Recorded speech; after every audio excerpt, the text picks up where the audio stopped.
வருகை விருந்திருக்கின்ற ஆற்றல் மிகுந்த மாவட்ட கழகத்தினுடைய ஆற்றல் மிகுந்த மாவட்ட கழக செயலாளர்களை, வருகை விருந்திருக்கின்ற மகளிர் அணி சார்ந்த சகோதரிகளே, தாய்மார்களே, வருகை விருந்திருக்கின்ற கழகத்தின் பல்வேறு நிலைகளில் தங்களை முழுமையாக ஈடுபடுத்திக் கொண்டு கழக பணியினை நிறைவாக ஆற்றலோடு பணியாற்றிக் கொண்டிருக்கின்ற அத்துணை கழகத்தினுடைய நிர்வாகிகளை, பொறுப்பாளர்களை, வருகை விருந்திருக்கின்ற பத்திரிகை மற்றும் தொலைக்காட்சி நண்பர்களை, உங்கள் அத்தனை பேர்களுக்கும் என்னுடைய நன்றியும் வணக்கத்தையும் இந்த நல்ல நேரத்தை தெரிவித்துக் கொள்ள கடமைப்பட்டிருக்கிறேன். எனக்கு முன்னாலே பேசிய நம்முடைய கழகத்தினுடைய ஆலோசகர் அவர்கள், நான் சொல்ல வேண்டிய கருத்துக்களை, நீங்கள் எண்ணங்களில் நிறைவேற்றிய கருத்துக்களை எல்லாம் அவர் சொல்லி ஒரு மிகப்பெரிய ஆரவாரத்தை கைதட்டலை நம்முடைய அண்ணன் அவர்கள் பெற்றுவிட்டார்கள் என்பதை நான் உணர்ந்து, இதுவரையில் நாம் இந்த சட்ட போராட்டம், இந்த தர்ம யுத்தம் எதற்காக நாம் கையில் எடுத்து நடத்தி கொண்டிருக்கின்றோம் என்பதனை எல்லாம் நீங்கள் மனதிலே நிறுத்தி, கடமை உணர்வோடு, உள்ளார்ந்த அன்போடு, புரட்சித் தலைவர் எம்ஜிஆர் அவர்கள் இந்த இயக்கத்தை உருவாக்கிய போது எந்த நோக்கத்திற்காக இந்த இயக்கத்தை உருவாக்கினார்கள் என்பதையெல்லாம் உங்களுக்கு நன்றாக தெரியும். ஏழை எளிய மக்கள் மீது அவர்கள் அத்துணை நிலைகளிலும் மேல்தட்டு மக்களுக்கு இணையாக கீழ்த்தட்டு மக்களும் தங்களுடைய வாழ்க்கையின் நிலையினை உயர்த்திக் கொள்ள வேண்டும் என்ற நல்ல எண்ணத்தோடு புரட்சித் தலைவர் எம்ஜிஆர் அவர்கள் இந்த இயக்கத்தை உருவாக்கி கழகத்தினுடைய பொதுச் செயலராகவும் பணியாற்றி, அவர் மறைவுக்கு பின்னால் இதயம் டாக்டர் புரட்சித் தலைவி அம்மா அவர்கள் 30 ஆண்டு காலம் கழகத்தினுடைய பொதுச் செயலராக பணியாற்றி இந்த இயக்கத்திற்கு வந்த வேதனைகள், சோதனைகள், இந்த இயக்கத்தை அழித்து விட வேண்டும் என்று கங்கணம் கட்டிக்கொண்டு நம்ம எல்லாம் பல நிலைகளையும் தொல்லைகளையும் துயரங்களையும் கொடுத்தது உங்களுக்கு அனைவருக்கும் தெரியும். இதையெல்லாம் மாண்புமிகு அம்மா அவர்கள் தாயாக நின்று கழகத்தை கட்டி காப்பதோடு கிட்டத்தட்ட மாநிலத்தில் அதிக நாள் முதலமைச்சராக இருந்த நிலையையும் அவர்கள் உருவாக்கி, இந்தியாவிலே தலைசிறந்த முதலமைச்சர் என்ற நிலையையும் உருவாக்கி, கழகத்தை உருவாக்கின்ற போது புரட்சித் தலைவர் அவர்கள் கொண்டு வந்த கழக சட்ட விதியை அப்படியே மதித்து, அந்த சட்ட விதியின்படியே கழகத்தினையும் நடத்தி ஒரு வரலாற்று சாதனையை படைத்து நம்மளுக்கு ஒரு நல்ல வழியை காட்டி சென்றிருக்கிறார்கள். ஆக புரட்சித் தலைவர் எம்ஜிஆர் அவர்கள், புரட்சித் தலைவி மாண்புமிகு அம்மா அவர்கள் காட்டிய வழியில்தான் நாம் நம்முடைய உயிர் மூச்சு இருக்கின்றவுடன் பயணிப்போம் என்பதனை நான் இந்த கூட்டத்தின் வாயிலாக தெரிவித்துக் கொள்ள கடமைப்பட்டிருக்கிறேன். புரட்சித் தலைவராக இருந்தாலும் சரி, புரட்சித் தலைவி மாண்புமிகு அம்மா அவர்கள் இருந்தாலும் சரி, அனைத்து இந்திய அண்ணா திராவிட முன்னேற்ற கழகம் தான் அத்தனை தேர்தலிலும், சட்டமன்ற தேர்தலில் ஆட்சி அமைப்போம், ஆட்சி அமைப்போம், ஆட்சி அமைப்போம் என்று மக்களிடம் சொல்லி அதனை வெற்றி பெற்று புரட்சித் தலைவர் அவர்களும் சாதனை படைத்தார்கள், மாண்புமிகு அம்மா அவர்களும் சாதனை படைத்தார்கள்.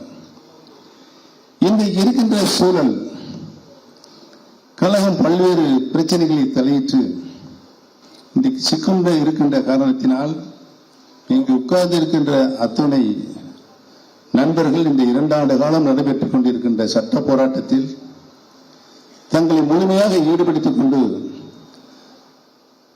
புரட்சித் தலைவர் எந்த நோக்கத்திற்காக இந்த இயக்கத்தினை உருவாக்கினார்கள், கழக சட்ட விதியை உருவாக்கினார்கள் என்பதெல்லாம் மனதில் நிறுத்தி இன்று வரை நீங்கள் எங்களுக்கு பெருத்த ஆதரவையும் நல்ல ஆதரவையும் தந்து கொண்டிருக்கின்றது என்று எண்ணுகின்ற பொழுது உங்களுக்கு நாங்கள் என்னாலும் நன்றி கடன் பட்டிருக்கிறோம் என்பதனை நான் இந்த நல்ல நேரத்தில் தெரிவித்துக் கொள்ள கடமைப்பட்டிருக்கிறேன். அந்த நிலையில் நாம் இதுவரை வென்றிருக்கிறோம், எதிர்காலத்தில் வென்றெடுப்போம் என்பதையும் நான் இங்கு சுட்டிக்காட்ட கடமைப்பட்டிருக்கிறேன். என்று சொன்னால், அரசியல் ரீதியான கட்சிகளுக்கு அவர்களுக்கு அந்த கட்சி சார்ந்த உறுப்பினர்கள் இருப்பார்கள். ஆனால் பொதுமக்களுடைய நன்மதிப்பை எந்த கட்சியுடைய தலைவர் பெறுகிறாரோ அவர்கள்தான் ஆளுகின்ற உரிமையை மக்களிடத்திலிருந்து பெற முடியும் என்ற நிலைதான் நம்மளுக்கு தேர்தல் எடுத்துக்காட்டாக இருக்கிறது.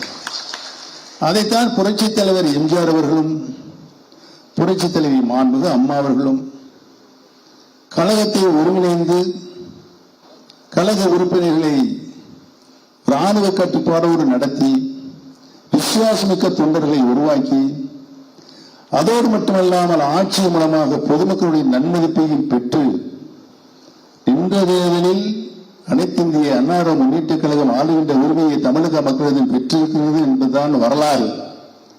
அந்த வரலாற்றை மீண்டும் நாம் உருவாக்கிட வேண்டும் என்றுதான் நாம் இன்றைக்கு இந்த தர்மயுத்தத்தை நடத்தி கொண்டிருக்கின்றோம் என்பதையும் அதற்கு முழு வடிவம் கொடுப்பதற்காக தலைமை கழகத்தின் நிர்வாகிகள் உங்களுடைய கருத்துக்களை சென்ற கூட்டத்திலும் கேட்டு அறிந்து இன்றைக்கு ஒரு முடிவை எடுத்திருக்கிறோம். சில முடிவுகள் வெளியே சொல்ல முடியாத முடிவுகள் இருக்கும், சில முடிவுகள் வெளியே சொல்ல வேண்டிய முடிவுகள் இருக்கும். அது எந்த முடிவு வெளியே சொல்ல முடியாத முடிவு எது என்பது உங்களுக்கும் தெரியும், வெளியே சொல்லக்கூடிய முடிவு எது என்பது உங்களுக்கு நன்றாக தெரியும்.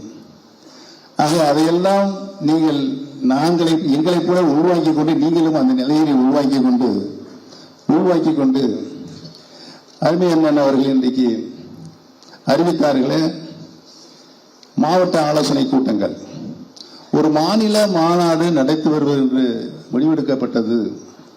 அந்த மாநாடு வெற்றிகரமாக மாநாடாக அனைத்து இந்திய அண்ணா முன்னேற்ற கழகத்தில் புரட்சித் தலைவர் எம்ஜிஆர் புரட்சித் தலைவர் அம்மா அவர்கள் எந்த மாநாடு நடத்தினாலும் அது அந்த வரலாற்றில் பதிவு செய்யக்கூடிய மாநாடாகத்தான் இருக்கும். அந்த நிலையை நாம் மீண்டும் உருவாக்கிட வேண்டும். அதுதான் நாம் நம்முடைய உருவாக்கிய தலைவர்களுக்கு செய்கின்ற நன்றி கடன். அந்த வகையில் மாவட்ட ஆலோசனை கூட்டங்கள் கழக ரீதியாக 88, 89 மாவட்ட கழக செயலாளர் இருக்கிறார்கள். தமிழகத்தில் வருவாய் மாவட்டங்கள் 38. அந்த 38இல் ஒவ்வொரு வருவாய் மாவட்டங்களில் 3, 4, 5, 6 மாவட்டங்கள் கூட இருக்கிறது, கழக மாவட்டங்கள். ஆக ஒவ்வொரு வருவாய் மாவட்டத்துக்களும் நம்முடைய தலைமை கழக நிர்வாகிகள், கழக இணை ஒருங்கிணைப்பாளர் அருமை சகோதரர் வைத்திலிங்கம் அவர் தலைவர் ஒரு குழு சென்று கழக செயல் வீரர்கள் கூட்டங்களை நடத்தி எதிர்காலத்தில் நம்முடைய திட்டங்கள் என்ன, நீங்கள் எவ்வாறெல்லாம் செயல்பட வேண்டும் என்ற நல்ல ஆலோசனைகளை வழங்க இருக்கிறார்கள். இந்த கூட்டங்கள்லாம் நிறைவாக செய்து முடித்தவன் மதுரை. நம்மளுக்கு எப்பவுமே ஒரு ராசியான இடம்.